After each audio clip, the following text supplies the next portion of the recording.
Assalamualaikum warahmatullahi wabarakatuh. Berjumpa kembali dengan channel Aribat TV.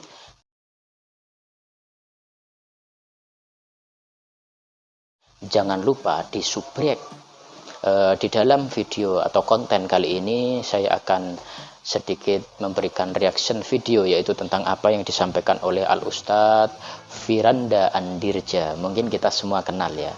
Bagi para penggemarnya, ayolah kita santuy, jangan lupa ngopi.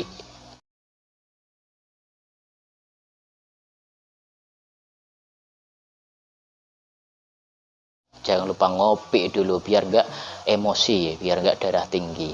Kita santuy saja di sini, akan kita kupas ya tentang hadis doif kata beliau. Baiklah, langsung kita simak saja videonya berikut ini. Suka mengamalkan hadis doif, lalu saya ingatkan, tapi dia ngeyel. Katanya gurunya bilang nggak apa-apa asal buat kebaikan. Gimana saya menanggapinya? Memang masalah hadis doif untuk fadhailul a'mal ada khilaf di kalangan para ulama, namun banyak ulama yang bolehkan. Tapi untuk fadhailul a'mal, bukan untuk membuat hukum yang baru.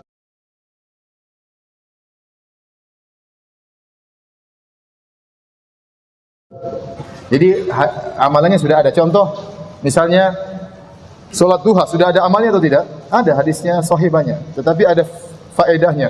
Barang siapa yang sholat duha begini-begini, ternyata hadisnya dhaif. Ya tidak apa-apa kalau seperti itu.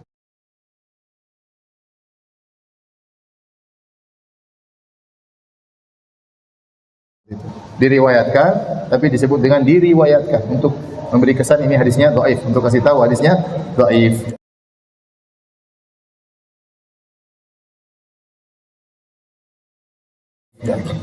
Seperti ada hadis-hadis tentang keutamaan Ya, ini sholat pembahasan berjamaah. tentang hadis doif. Tapi yang ya. penting bukan hadis palsu.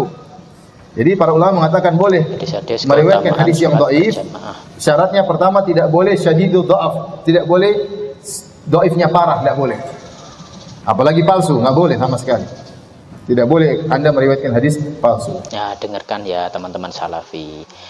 Ustadz kalian Firanda Andirja itu ya kali ini dia agak bijak ya, karena mengatakan yolah nggak apa-apalah mengamalkan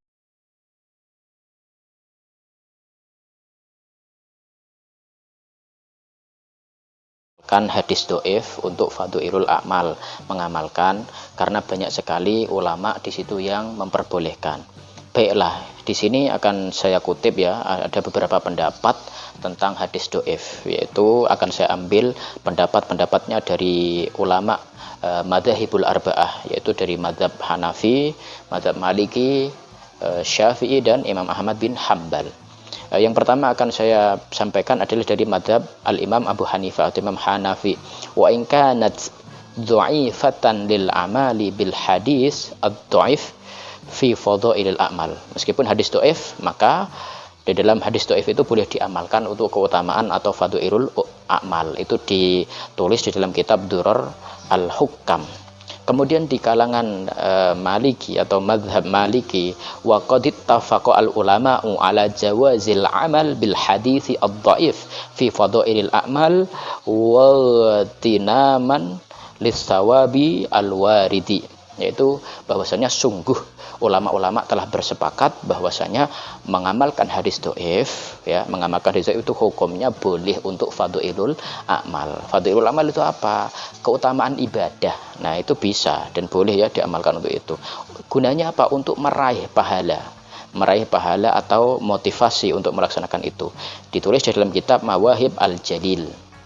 Kemudian lagi dari kalangan madzhab Syafi'i, yaitu bahwasanya waqad qaddamna ittifaqul ulama alal amal bil hadis ad-dhaif fi fadhailil a'mal dunal halal wal haram wa hadha min nahwi fadhailil a'mal, yaitu dijelaskan bahwasanya kesepakatan ulama untuk mengamalkan hadis dhaif dalam hal keutamaan amal itu boleh ya, bukan untuk hukum halal atau haram. Jadi bukan untuk menghukumi sesuatu yang berhubungan dengan halal haram atau berhubungan dengan akidah. Itu fadhailul a'mal bisa menggunakan hadis-hadis yang dhaif.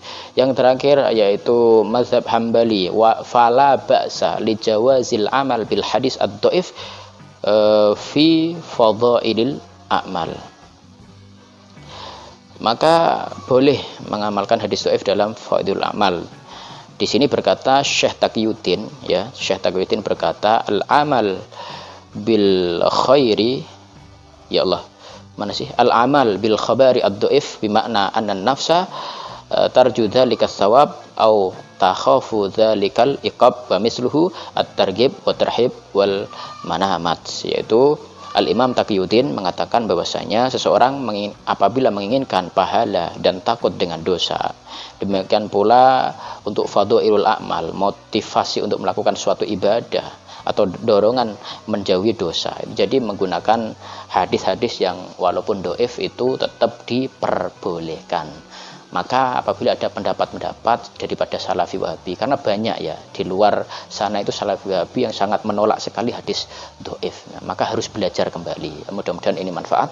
Wassalamualaikum warahmatullahi wabarakatuh.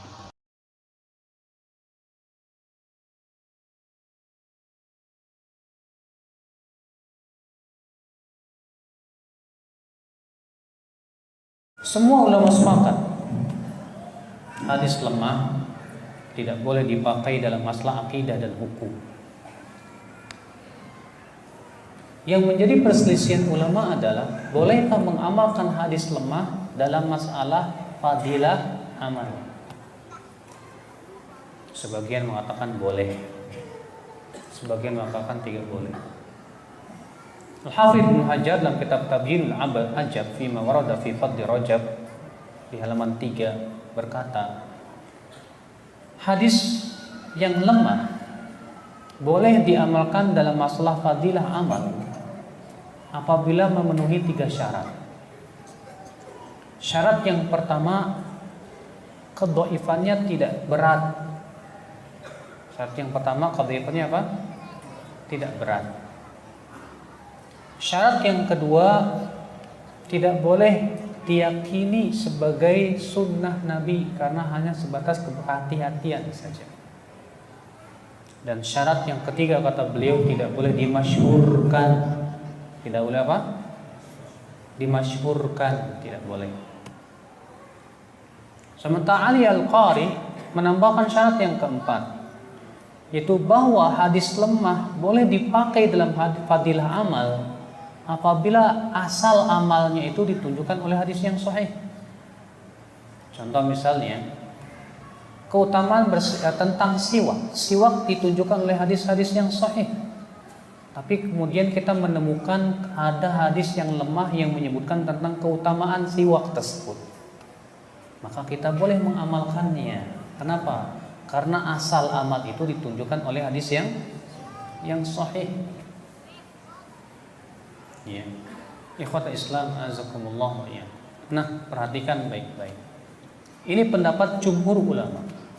Sementara Imam Bukhari, Imam Muslim, Imam Yahya bin Ma'in dan kebanyakan ahli hadis mengatakan bahwa hadis lemah enggak boleh dipakai walaupun dalam fadilah amal, sama sekali enggak boleh.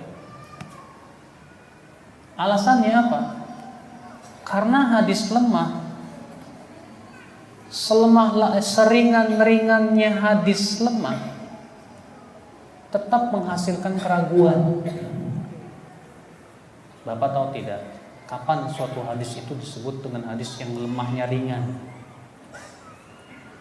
Yaitu apabila di dalam sanadnya ada perawi yang disifati buruk hafalan. Buruk hafalan itu yang paling ringan lemahnya. Kapan disebut perawi itu buruk hafalan, Pak? Kata Ibnu Hajar, ya, mensifati perawi yang buruk hafalan, beliau berkata apa? Alla yatarajjah janibu shabihi ala janibi khata'ihi. Sisi benarnya tidak bisa mengalahkan sisi salahnya. Berarti benar dan salahnya sama-sama kuat. Bayangkan, Pak, kalau benar dan salahnya sama-sama kuat, berarti menghasilkan apa? Keraguan. Sedangkan dalam Islam sesuatu yang meragukan tinggalkan. Yang memerintahkan Rasulullah SAW kok. Yang beliau bersabda, "Da' ma yaribuka ila ma la yaribu." Tinggalkan yang meragukan kepada yang tidak membuatmu ragu. Berarti hadis dhaif walaupun ringan tetap menghasilkan keraguan. Maka atas pendapat yang sahih, dan inilah pendapat Imam Bukhari dan Muslim, hadis lemah tidak boleh dipakai. Walaupun itu dalam fadilah amal. Bagaimana kalau itu dalam masalah akidah? Semua ulama sepakat dalam masalah akidah tidak boleh dipakai. Dalam masalah hukum tidak boleh dipakai. Untuk menetapkan hukum itu wajib, sunnah, mubah, makruh, haram, syaratnya harus paling rendah hasan. Ya, baik hasan di ghairihi. Nah, ini akhi azakumullah wa iyyakum.